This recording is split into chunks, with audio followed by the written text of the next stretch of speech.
Thank you Lord for the nice weather. So ngayong araw mga kapopi, nakikita niyo yung weather natin. It's 8 in the evening at kitang-kita pa si Haring Araw mga kapopi. So I'm glad that I cut the grass. And yung kapitbahay natin, they also cut their grass, kaya lang may portion pang mahaba yung damo nila.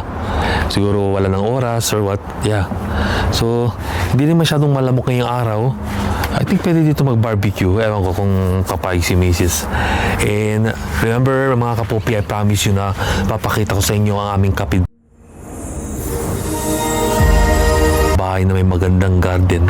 Itong kanilang garden mga kapopi. Ang ganda ng pagkatanim ni Lola at nakikita niyo namang mga halaman mga kapopi. Napakaganda. So ito ang gusto kong garden pagka summertime dito yung na-observe yung garden ni Lola. Napakaganda mga kapopi. So itong haring araw, baka dito na siguro ako mag-grill. Tanungin ko si Mrs. Okay. Mga kapopi, so hinintay natin si Mrs. Actually, yung chicken nagawa na natin. So, ang grill, nire-ready lang natin mga grill mga kapopi. And in few minutes, mag-start na tayo. Mga kapopi, ang ating chimney. So, nilagyan na natin ng uling. And in few minutes, ilalagyan na natin to dito sa ating grill. Spread natin. And then, magluluto na tayo ng ating inasal. Homemade inasal mga kapopi. So, ngayon mga kapopi, i-spread na natin to. Ako muna may hawak ng camera kasi si Mrs. siya mag-spread ng chicken. Yung chicken natin, actually ni-marinate na natin kanina pa. So, pang madalian lang yung marination natin. Pero, it would still taste good kasi kompleto nga ingredients natin. So, dyan na natin ilagay kasi the last time, dito kami nagluto ng isda. So, ngayon, dito kami magluluto ng chicken. Yan. Ngayon ang kadali. Kaya yung propane gas namin nandoon, pero mas gusto namin tong uling kasi mas masarap ang lutuan dito. So spread lang natin tong uling. And then mamaya ako nang in-charge sa grilling natin. And si Mrs. busy. Gumagawa rin siya ng masarap na ginataan, pati yung specialty niya na kilawin. Anytime soon pwede na ilagay yung chicken dyan, love. Sige, kulang muna natin ang chicken natin. So itong camera natin, set up muna natin dito mga kapopi. Ready for grilling na tayo. So ang ating chicken, nilagay natin dito sa ziplock. Ayan, masarap yan. Kompleto na yan, may mga laurel leaves, bawang, Sprite. Hinalo-halo na namin dyan ang ingredients. And for sure, it would taste good. So i-soak muna natin sa toyo para siguradong masarap. Yan. So mga 4 na malalaking hita to mga kapopi. Tapos lagyan ulit natin to isa. Make sure na sinasawsaw natin sa sauce. Yan mga kapopi. Sarap yan. Okay. 2 down for our mang inasal. And then I need to soak this again. Yan. So mga 4 yan. Ako nilagay ko ng luya para walang lansa. Dinamihan ko luya. Lahat madaming bawang, madaming toyo, madaming lime, madaming lemon para masarap. Yan mga kapopi. Yan. Yan kasarap. So hindi natin siya maluto. So meron tayong 4 na chicken, and then ang sauce natin nilagay namin sa ziplock. So this is one way na para yung marination niya tumalab talaga sa ating chicken mga kapopi.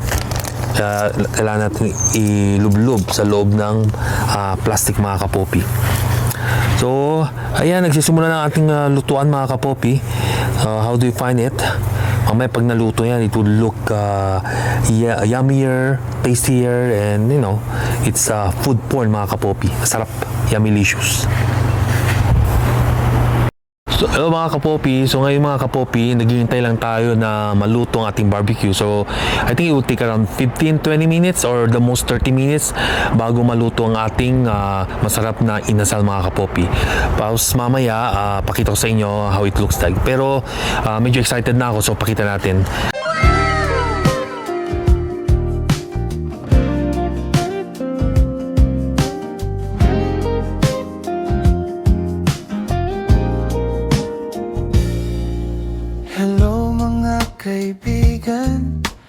bago kayong kaibigan sa YouTube at ito ay si Prince Poppy. Simple, palabiro at totoong tao, di sikat pero palabiro.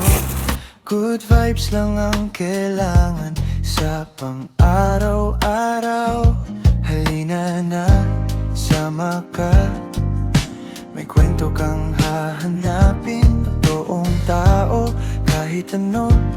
Evil overload, basta may mapag-uusapan. Prince Poppy, Prince Poppy, totoong tao. Prince Poppy, Prince Poppy, good vibes lang tayo. Halina at mag-subscribe na, walang pagsisisi. Prince Poppy, Prince Poppy, dito ka sa sulit. Kung gusto mo ng tawa, may kwento kang makukuha. Kung gusto mo ng usap, nandito lang siya lagi. Palabiro sa araw-araw, pero puso ay totoo. Di sikat pero ramdam mo ang dala niyang saya. Halina na, sama ka. May kwento kang hahanapin, totoong tao, kahit ano. Evil overload, basta may mapag-uusapan. So for our dessert mga kapopi, gumawa si Mrs. ng bilo-bilo. Kasi alam niya, paborito ko. So paborito ng lahat. So nakasalang na ating bilo-bilo dito.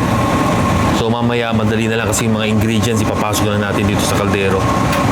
And then may mga atsara na rin tayo para ready to mamaya sa ating inasal. So kailangan ko na para check ang inasal natin, mga nasunog na. Mga kapopi, I think it's almost done. At malakas ng usok bago masunog. So mga kapopi, itong ating chicken. And I would say, ayaw din namin natin na overcook siya. So, tapos na ito mga kapopi. Wala ng dugo. Yan. Kailangan natin dito mga kapopi.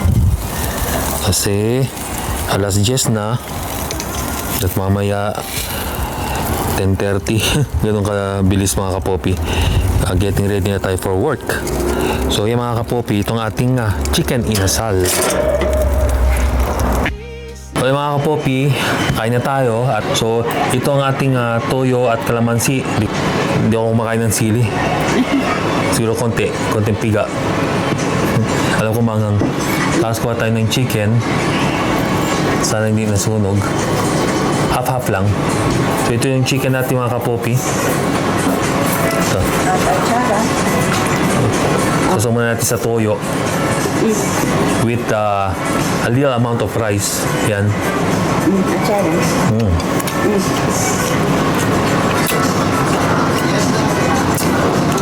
Tsara binigay si Mrs. Tingnan natin. Yeah. Stop. Tamang-tama lasa. Okay, chicken. Lab. Tara na. Sabayan mo ako, Lab. Pinauna ako ni Mrs. sa mga trabaho pa ako. Pero, I would say, ang chicken lutong-luto.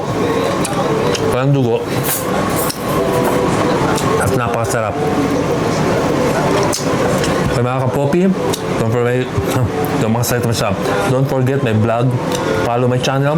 Don't forget to like, subscribe, comment, and hit the bell button on my vlog. Until next time, Poppy's Vlog po. Bye-bye, and peace out.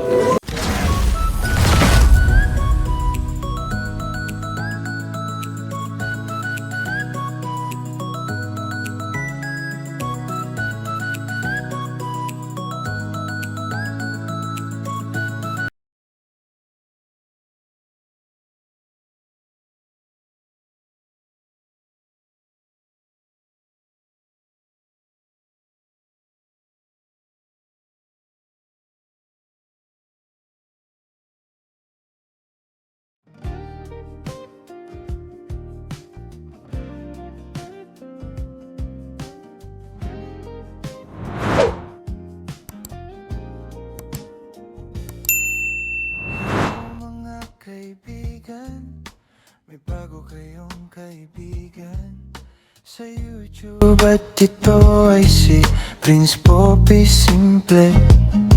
Palabiro at totoong tao, di sikat pero pala